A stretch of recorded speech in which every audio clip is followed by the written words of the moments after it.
Welcome to my class student. It's class 8 English grammar. We are doing chapter 9, that is tenses, and here we are doing present perfect tense, and this is session 3. In this particular session we are doing present perfect tense.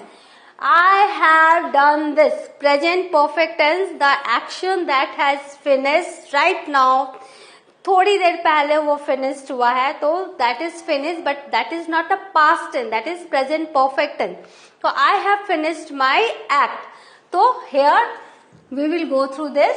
The tense is formed with to have plus the past participle of the verb, regular और irregular in form. तो जो भी verb रहता है उसका regular या irregular जो भी फॉर्म रहता है उसके पास्ट पार्टिसिपल को हम प्रेजेंट परफेक्ट में यूज करते हैं. I will show it with numerous example. For example, just now I have uttered I have done this. Done is the past participle form of do. तो do did done, तो done is the past participle form. So यहाँ present perfect में हमेशा हम past participle और have का use करते हैं. This tense indicates either that an action was completed, finished और perfected at some point in the past or that the action extends to the present. तो ये हम जो प्रेजेंट परफेक्ट टेंस बताते हैं ये हम तब यूज करते हैं जो एक्शन है वो फिनिश हो चुका है और परफेक्टली हो चुका है, परफेक्टेड, फिनिश्ड हो चुका है, कंप्लीट. और हम उस समय भी करते हैं जब हम थोड़ा उसको प्रेजेंट में एक्सटेंड करते हैं, तो भी हम प्रेजेंट परफेक्ट का यूज करते हैं. I have walked 2 miles already. मैं 2 माइल ऑलरेडी चल चुका हूँ. But I am still walking, लेकिन मैं अभी भी चल रहा हूँ. That means I have extended my action to the present. So in this way you are seen I have walk 2 miles already but I am still walking. तो आप देख रहे हो प्रेजेंट परफेक्ट टेंस का हम यूज कब करते हैं?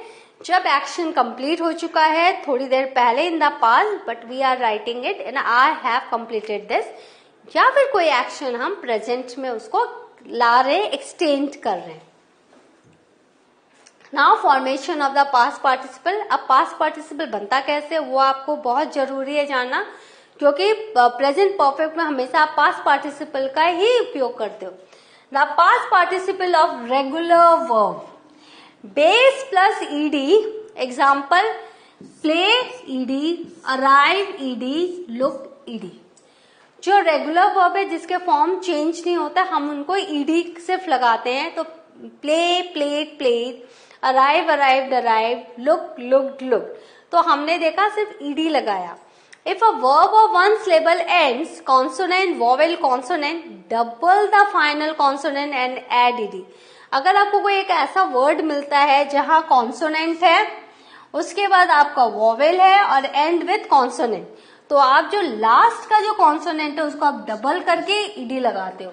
And please remember all the spellings you need to learn, because one rule can not be applied to form spellings, all the spellings of words.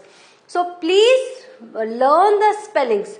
तो chat, chatted, chatted, stop, stop. यहाँ पर आपने देखो consonant है, vowel है, last consonant है, तो consonant को हमने डबल किया और फिर ईडी लगाया.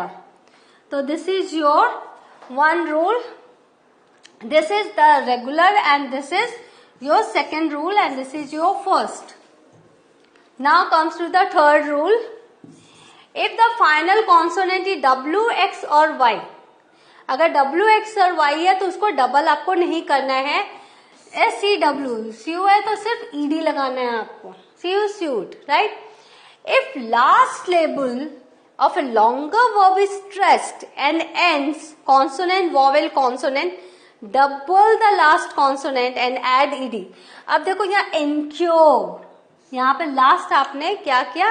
आर देखा, कॉन्सोनेंट, तो आपने इसको फिर डबल किया और ed लगाया. Last level of a longer verb is stressed and ends on consonant.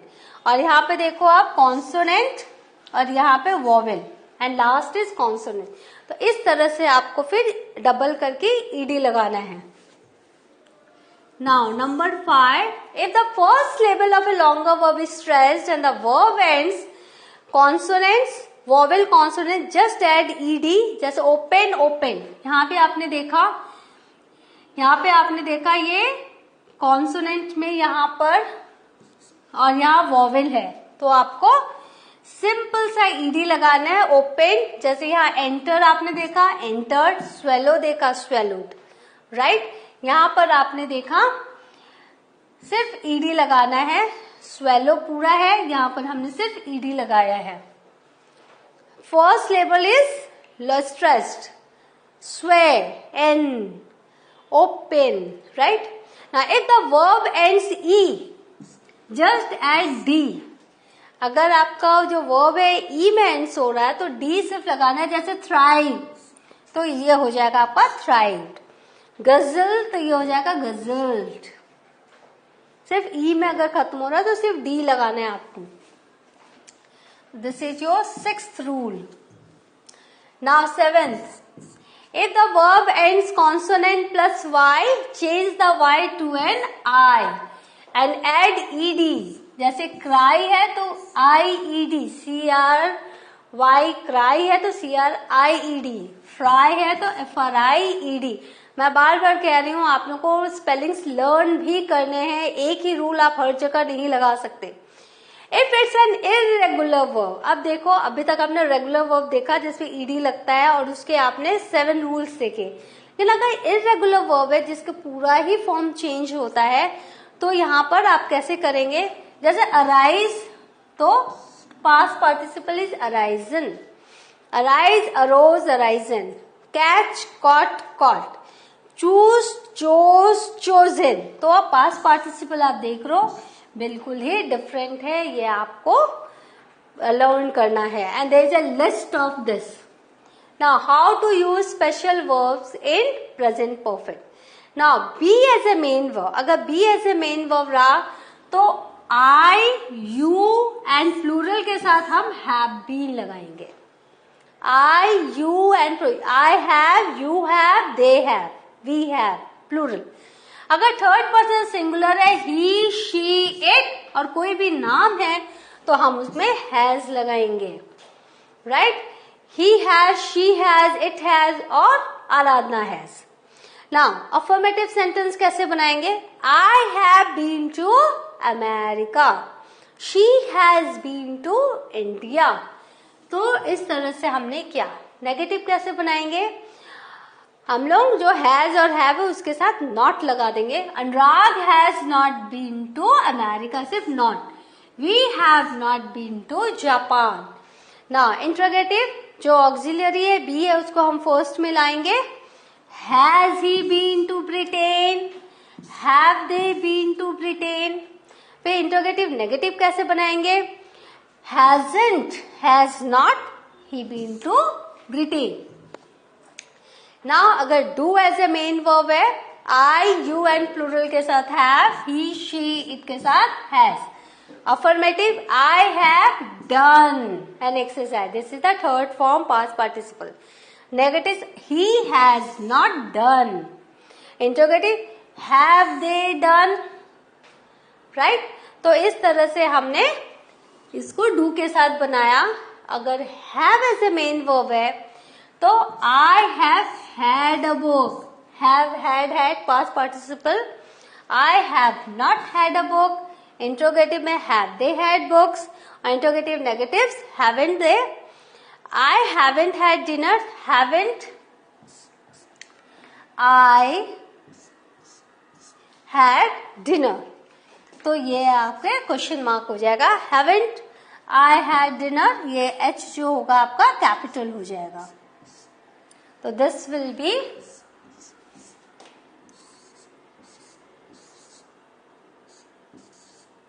haven't. Haven't I had dinner? Now, अब प्रेजेंट परफेक्ट करना है या पास्ट करना है, ये आपको एडवर्ब से पता चलता है कि आपको प्रेजेंट परफेक्ट, क्योंकि जो प्रेजेंट परफेक्ट है वो भी पास्ट में ही काम खत्म हुआ है, लेकिन आपको ये सोचना है कि हाँ सिंपल पास्ट लिखूं या प्रेजेंट परफेक्ट लिखूं। तो जो एडवर्ब्स होते हैं वो आपको बताते हैं कि कौन सा पीरियड है, तो इस पीरियड के हिसाब से आपको या तो प्रेजेंट परफेक्ट लिखना है या past. For example, I studied all night yesterday on Wednesday, तो यहाँ पर आपको सिंपल पास्ट होगा, क्योंकि देखो all night, yesterday, Wednesday, अगर आज फ्राइडे है तो वेडनेसडे आपने काम किया है तो वो सिंपल पास्ट होगा. With adverb beginning in the past and going up to the present, we use present perfect. लेकिन ऐसे टाइम पीरियड में जो पास्ट में शुरू हुआ है लेकिन अभी तक चल रहा है तो आपको present perfect. I have studied up to now lately already. कि मैं अभी भी पढ़ रहा हूं पर मैंने अब एक्सचेंज किया है जो आपने, तो यहां पर अगर ये आपके एडवर्ब रहे तो आपको प्रेजेंट परफेक्ट लगाना है. एंड एडवर्बियल टाइम में आपको such as today, this month, for an hour can take either the simple past or present perfect. अगर आपको ये हैं आपके तो आप दोनों में से कोई भी लगा सकते हो. It will not be considered as wrong. I worked, I have worked hard today. Right now we tend to use the present perfect when reporting or announcing an event of the recent past. जब हम recent past की कोई report करते हैं, कुछ announce करते हैं तो हम present perfect लगाते हैं. The company's current CEO has lied repeatedly to her employees. तो ये हमने अनाउंस कर रहे हैं हम या रिपोर्ट कर रहे हैं तो has lied हमने present perfect लगाया. But we tend to use the simple past when reporting and announcing events of the finished or more distant past. लेकिन ऐसा अगर हम कुछ है जो फिनिश्ड हो चुका है, बहुत दूर का है, बहुत पहले हो चुका है, तो इंडिया एनकरेज हिज ट्रूप्स, तो यहाँ हम सिंपल पास्ट करते हैं. राइट तो रिसेंट पास्ट में हम प्रेजेंट परफेक्ट करते हैं, डिस्टेंट पास्ट में हम पास्ट करते हैं सिंपल पास्ट.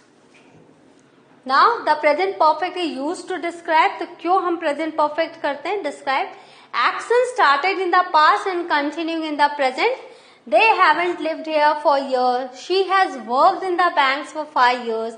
तो action start हुआ है past में लेकिन अभी तक continue है. We have had the same car for 10 years. Have you played the piano since you were a child? तो हमने क्या किया? Present perfect का use किया. Second, when the time period referred to has not finished, जो अभी finish नहीं हुआ है. I have worked hard this week. We haven't seen her today. तो यहाँ पर हमने present perfect use किया. Actions repeated in an unspecified period between the past and now. जब आपको specified period नहीं है. They have seen that film 6 times. It has happened several times already. तो यहाँ हमने present perfect का use किया. Unspecified period between the past and now. Actions repeated in an unspecified between the past. तो ये हमने अभी पढ़ा. They have seen that film 6 times. It has happened several times. She has visited them frequently. आप देख लो यहाँ पर already 6 times frequently. We have eaten that restaurant many times. तो unspecified time period है तो हम present perfect का use कर रहे हैं. Now actions completed in the very recent past. Just now. Have you just finished work? I have just eaten. तो हम present perfect का use करते हैं. When the precise time of the action is not important or not known. जब आपको time, exact time पता नहीं है या आप उसको इम्पोर्टेंस नहीं देना चाहते तो हम प्रेजेंट परफेक्ट का यूज करते हैं. Someone has eaten my soup. Have you seen Gone with the Wind? तो हम क्या precise time of the action को हम इम्पोर्टेंस नहीं देना चाहते और ना ही हम जानते हैं तो हम प्रेजेंट परफेक्ट का यूज करते हैं. So what have we learned today? We have learned how to use present perfect tense. In the next session, I will come with a new session, new grammatical chapter. Till then, have a good revision of this. We will meet you in the next session. Thank you.